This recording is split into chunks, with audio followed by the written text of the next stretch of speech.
Usimtumikie Mungu kwa tamaa ya pesa wala sifa au uharibifu. Huduma si biashara ama si sadaka. Kulisha kondoo hapana kuwachinja. Yohane mtume anasema nini pale ku 21:17 yake? Anasema mchunge kondoo wangu.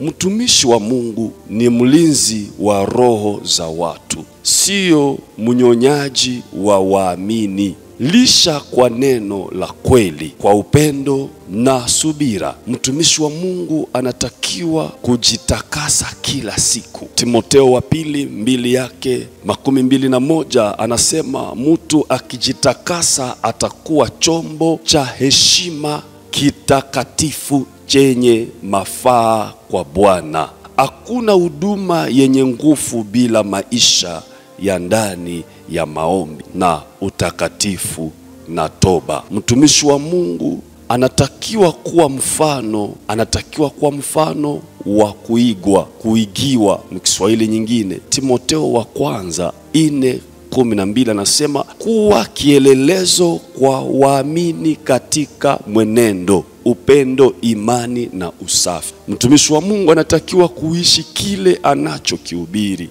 lakini wengi hawaishi maneno wanaoyahubiri kwenye madhabahu. Kitu ya 5 ndio mwisho inasema hivi: mtumishi wa Mungu usikuwe mtu wa kutafuta vyeo, lakini tafuta kibali ya Mungu. Mathayo 22:3-11 anasema aliye mkubwa miongoni mwenu na awe mtumishi wenu. Unajua watu wengi wanafikiria kukuwa bishop, kukuwa prophet, kukuwa apotre, kukuwa sijui majina mbalimbali ndio unatakiwa kujipandisha kukuwa mtu wa heshima, lakini aliyekuwa mkubwa kama maandiko yanasema anatakiwa kujishusha na kujiona kama vile yeye ni mdogo kuliko wote.